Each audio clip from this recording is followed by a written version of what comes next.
할렐루야. 우리 서로 한 주간 무더위 속에서 열심히 살아온 우리 성도님을 서로 바라보며 축복하며 인사합니다. 사랑하고 축복합니다. 주님이 일하신 교회 참 잘 오셨습니다. 예수님만이 인생의 답이십니다. 아멘 아멘. 예수만이 여러분의 인생의 답이 되시기를 축복합니다. 오늘 주신 말씀의 제목을 함께 따라하겠습니다. 감사는 우리 가족 이야기여야 합니다. 다시 한번, 감사는 우리 가족 이야기여야 합니다. 그렇게 되기를 축복합니다. 오늘 듣는 설교가 모든 가정 위에 축복의 문이 열리는 은혜가 있기를 소망합니다. 사랑하는 성도 여러분, 오늘은 매주 감사절을 맞이해서 감사의 의미를 함께 말씀을 통해서 나누고 싶습니다. 여러분, 한 교회에 할머니께서 손자에게 남긴 마지막 유언 같은 편지 내용 중에 하나입니다.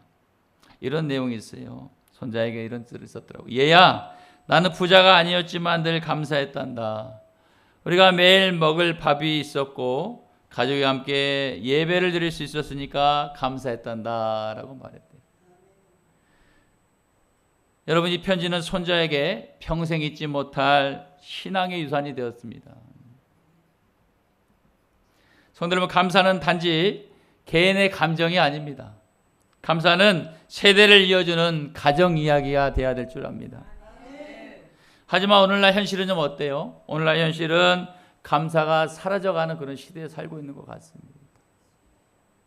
오히려 감사보다는 어때요? 불평과 불명과 부족한 것을 탓하고 비교하고 경쟁하고 익숙한 세대에 우리가 노출되어 있고 살아가고 있습니다. 여러분, 이 시대의 흐름을 우리가 민감하게 심각하게 받아들였으면 좋겠습니다. 왜냐하면 우리 가정에 영향을 미치기 때문인 것이죠. 식탁에서 감사기도가, 가정마다 식탁에서 감사기도가 사라집니다. 왜냐하면 같이 밥을 못하니까. 그렇다고 또 혼자 하지도 않으니까. 가족 간에요, 고마워, 미안해, 사랑해, 정말 보고 싶었어, 이런 고급진 단어가 점점 사라져가고 있어요. 진짜 이건 고급진 단어거든요. 사라져가고 있고, 주일 감사 예배는 습관으로 흘러가고 있는 그런 현실에 우리는 노출되며 살고 있습니다. 여러분, 이런 시대 속에서 저와 여러분은 하나님께 드리는 감사가 회복되시기를 축복합니다. 그 시작은 바로 가정 안에서부터 이루어지기를 바랍니다. 이런 하나님의 은혜가 우리 가정마다 넘쳐 흐르기를 주님의 이름으로 축복합니다. 아멘. 여러분, 오늘은 매주 감사절로 전 세대 연합 예배를 드리고 있는데요. 오늘 아까 영상도 함께 보셨지만은 우리 아이들 수준에 맞춰서 일부러 그렇게 했어요. 우리 어른들도 자세히 알아야 되고, 우리가 이제 매추절을 그냥 그 과거에 있었던 그 매추절의 의미가 많이 퇴색되고, 이제 이런 감사가 우리의 삶 가운데 어떻게 적용되면서 살아야 되는지에 대해서 우리가 알고 깨닫고 실천해야 되기 때문에 그게 우리가 믿음을 지키는 거라고 저는 생각을 하는 거죠. 오늘 말씀, 아까 영상 봤지만 하나님은 출애굽한 이스라엘 백성들, 출애굽했다는 건 뭐냐면은 430년에 종살이를 했던 그 사람들에게 자유를 줬다는 그런 의미를 가지고 있고, 그 의미를 넘어서 하나님은 이제 내가 너에게 이대 주겠다라는 의미를 가지고 있고, 내가 너의 조상에게 약속한 것을 나는 신실하게 지키는 하나님이라는 것을 보여주고 있는 대목에 출애굽이라는 단어를 쓰고 있는 것입니다. 애굽을 탈출했다 이 말이에요. 출애굽. 이집트를 탈출했다 이 말을 하는 거예요 지금. 그러면서 하나님께서는 이스라엘 백성들에게 출애굽하는 이스라엘들의 세 가지 절기를 지키라고 명령을 하시죠. 세 가지 절기는 다음과 같은데요. 저를 한번 따라해 보겠습니다. 유월절을 지키라. 맥추절을 지키라. 크게요. 초막절을 지키라. 아멘. 이 세 가지 절기를 지키라고 하나님 명령하신 거예요. 명령하셨어요. 나는 너희 하나님이 될 테니까 내가 너희들의 걸음과 너희들의 삶을 내가 인도하고 먹이고 입힐 테니까 너희는 이 절기를 지켜라 라고 말씀하셨어요. 나는 너를 구원한, 홍해를 갈라서 너를 구원해낸 여호와 내 하나님이라고 말씀하십니다. 여러분, 첫 번째 유월절은 뭐냐? 유월절은 하나님이 구원하신 나를 감사하며 그들이 그 많은 200만 명이나 되는 그 식구들이 함께 출애굽하면서 환호하며 주님의 은혜 덕분에 내가 이제 종살이에서 면했습니다라고 감사의 의미를 가진 날이 바로 유월절 사건의 의미였습니다. 두 번째 매추절은 뭐예요? 구원받은 백성들이 출애굽하고 광야에서 아무것도 없는 그 광야에서 하나님의 은혜 가운데 구름기둥과 불기둥으로 우리를 보호하시고 살피신 가운데 첫 번째 보리를 수확에서 얻은 그 기쁨의 감사로 드리는 절기가 바로 매추절입니다. 세 번째 초막절은 뭐예요? 초막절은 한 해의 모든 결실에 대한 감사의 찬양의 고백을 드리는 게 바로 초막절입니다.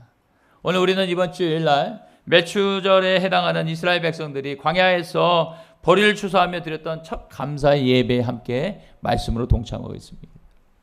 그런데 이들에게는요, 아직까지 보리의 수확이 확정이 안 됐다는 거예요. 아직까지 보리의 수확이 풍성하게 맛보지 않는 상황에서 이들은 하나님께 찬양을 드리고 감사하고 있는 상황이라는 걸 아셔야 돼요. 수확이 완전히 갖춰져 갖고 감사한 게 아니라는 거예요. 하나님이 이것을 열매를 이어가면서 풍성하게 이룰 거라는 걸 믿고 감사하는 상황이 바로 매추감사절의 의미인 것입니다. 쉽게 말해서 응답을 받기 이전에 응답하실 것을, 하나님이 응답하실 것을 믿고 감사하는 것과 같은 것이죠. 내 삶을 인도하신 하나님, 출애굽할 때 하나님의 이적과 기적을 베푸셨던 그걸 내가 봤던 그 하나님은 여전히 여기서도 광야에서도 역사하시고, 하나님은 여러 곳곳에서 우리를 가는 곳마다 함께 따라다니며 인도하실 거라는 그 믿음의 고백으로 드리는 게 매추감사절이라는 것이죠. 이해되시면 아멘. 성도 여러분, 응답을 받아야만 감사하는 것으로 생각하는데요, 물론 응답을 받으면 감사하는 그 습관 좋습니다. 그게 맞아요. 응답을 받으면 감사하는 습관 당연한 것이죠. 내가 할 수 있는 것에 하나님께 고백이 필요하니까. 그러나 본문에서 말씀하시는 메시지를 보면 좀 더 업그레이드된, 좀 더 성숙한 그런 신앙의 고백이 우리에게 있기를 바라고 있는 메시지입니다.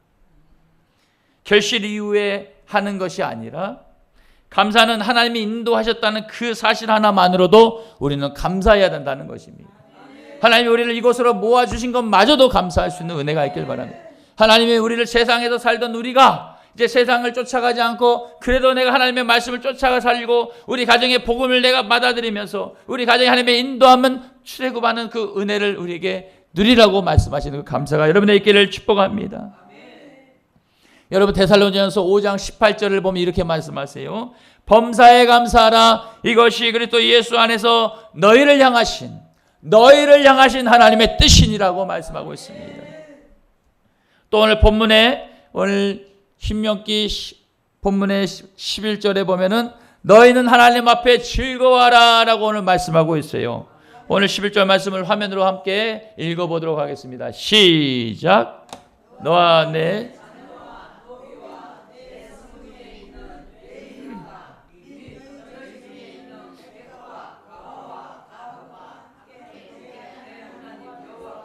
자기 이름을 두시려고 택하신 곳에서 내 하나님 앞에서 즐거워할지니라. 아멘. 내 하나님 여호와 앞에 너의 자기 이름을 두시려고 택하신 그곳에서 여호와 하나님 앞에서 즐거워할지니라 라고 말씀하고 있어요.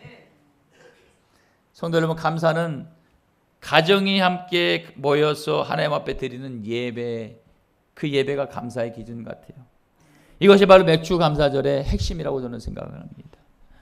그때 많은 200만 명이 광야에 모였는데 3, 4, 5 모여서 가족 단위로 결성되어 있었어요. 어린아이부터 할머니 세대까지 모아서 하나님이 어떤 하나님이셨고 이 하나님 우리를 이렇게 인도하셨는데 우리는 이 하나님을 바라보며 이 하나님 우리에게 먹이시고 입히신 하나님이다.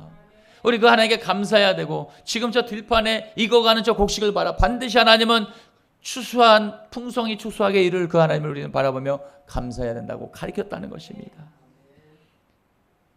그래서 감사는 믿음이고 유산인 줄 믿습니다.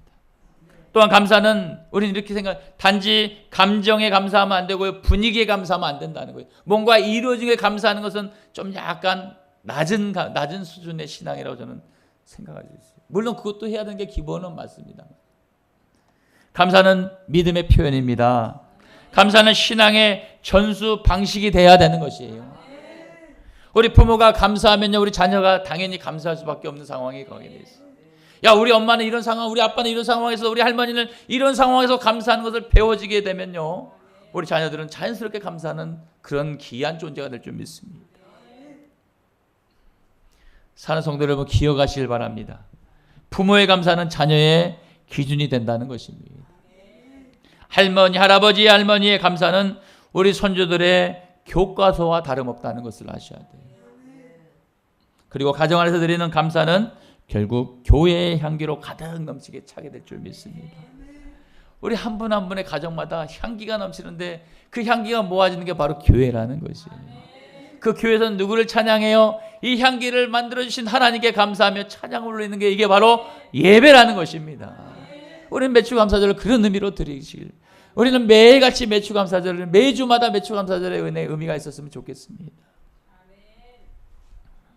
우리 아이들이 자라나면서 무엇을 바라보고 살아갑니까? 비교의식, 세상 것을 바라보고 살아간다면 우리 어른들은 그거를 좀 조정해 줄 필요가 있죠.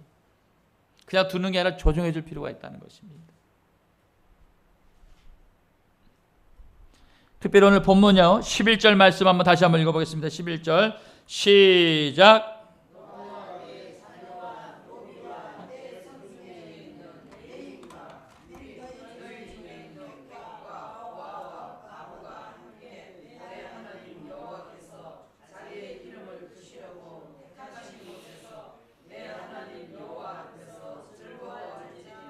아멘. 여러분 11절 말씀을 잘 보면요, 너와 내 자녀에게 라고 말씀하고 있고, 성 중에 있는 레인에게 라고 말씀하시고, 너희 중에 있는 객과 고아와 가부에게 라고 말씀하시는데요, 바로 하나님은 어떤 의미를 두고 있냐? 가장 연약한 이들과 함께 드리는 감사가 진짜 신앙의 감사라고 말씀하시는 것입니다. 우리는 사람을 가려가면서 또 이렇게 함께 그런 것들을 어떤 경계나 선을 그으면 안 되는 거죠. 주님은 고아와 객과 가부, 자녀, 레인 구분 없이 하나님은 다 우리가 감사의 의미가 다 골고루 가야 된다라고 말씀하고, 우리가 하나님이 주신 태양의 햇빛을 볼 때요, 어떤 사람에게는 햇빛을 쬐도 영양분이 없는데 어떤 사람은 영양분이 있고 그렇습니까? 다 영양분이 있잖아요. 식물마저도 다 영양분이 있고, 저 강아지들, 저 동물에게도 영양분이 있는 거 아니에요? 하나님 주신 영양분.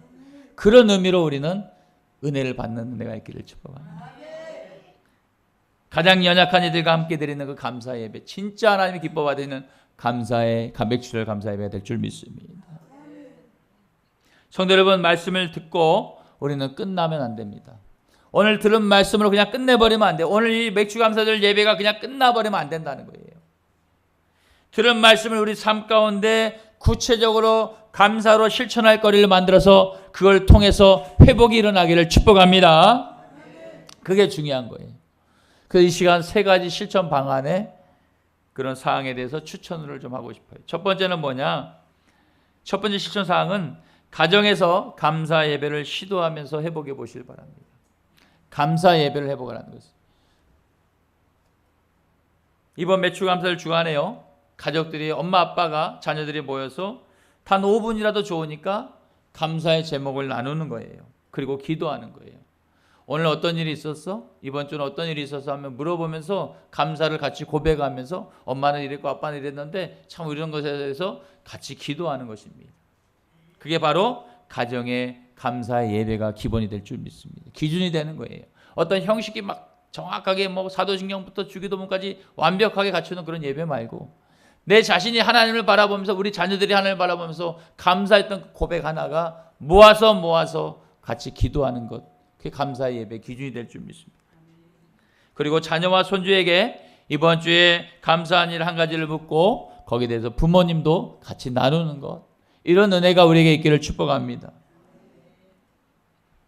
두 번째는요, 감사 편지 또는 전화, 문자 메시지를 통해서 시도하면서 회복하는 거예요. 그동안 우리가 오랜 친구, 멀리 있던 자녀, 또 고마웠던 분들, 고마웠던 배우자에게 감사의 편지, 메시지, 요즘에 아이티콘 엄청 많잖아요. 그것도 내 마음을 전하는 것 중에 하나 아닌가요? 그렇게 해서 시도해 보시기를 바랍니다.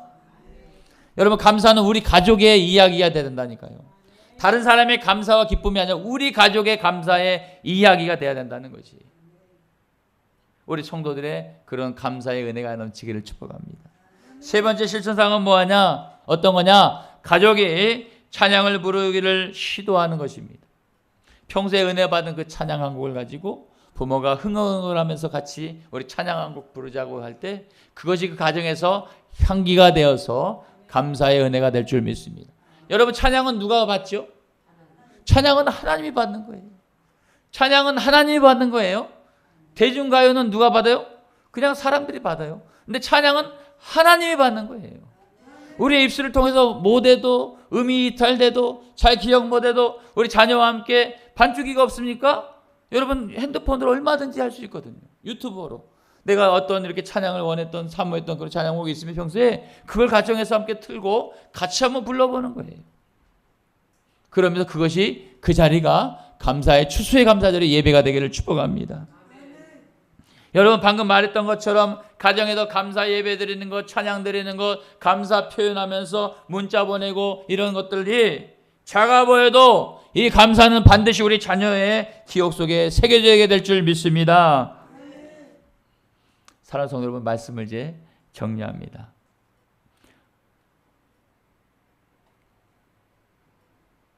부모가 감사하지 않는데 자녀에게 감사하는 삶이 만들어질까요? 부모가 감사하는 삶이 만들어지지 않으면 자녀에게도 감사하는 삶이 안 만들어지더라고요. 부모가 불평하는 삶이 되니까 자녀들도 틈만 나면 비교와 불평하는 일이 많이 벌어지더라고요. 부부간의 사이가 안 좋으면 자녀들에도 사이가 안 좋아지는 것 같아요. 부모가 감사의 삶을 정말 살면서 기도하는 모습을 보이면 그 자녀들도 감사와 기도하는 삶이 될 줄 믿습니다. 감사는 우리 가족의 이야기가 되시기를 바랍니다. 감사가 날마다 이어지는 그런 가정 만드시기를 축복합니다. 이제 우리 청년들도 이제 결혼을 할 거 아니에요. 어떤 기준의 결혼 생활을 할 겁니까? 어떤 사람의 기준에 어떤 거기에 맞춰서 살 겁니까? 아니요, 하나님을 중심으로 사는 그런 가정이 만들어지기를 축복합니다. 왜냐하면 그 가정은 하나님이 인도하실 거기 때문에 그렇습니다. 말씀이 있는 그 가정, 말씀이 있다는 가정은 어떤 걸 말해요? 액자 걸어놓은 게 말씀이 있는 걸까요? 액자만 막 안방에, 거실에, 작은 방에, 화장실에 막 곳곳에마다 도배하면서 말씀이 있으면 그것이 말씀이 있는 가정일까요? 아니요. 말씀이 우리 내면에 있어야 돼요. 말씀이 우리 안에 있어야 된다는 거예요. 말씀이 어디 있어야 돼요? 여기 있어야 돼요. 뜨겁게 역사하고 있어야 돼요. 우리가 주마다 암송 메시지 하는 거 여기에 있습니다.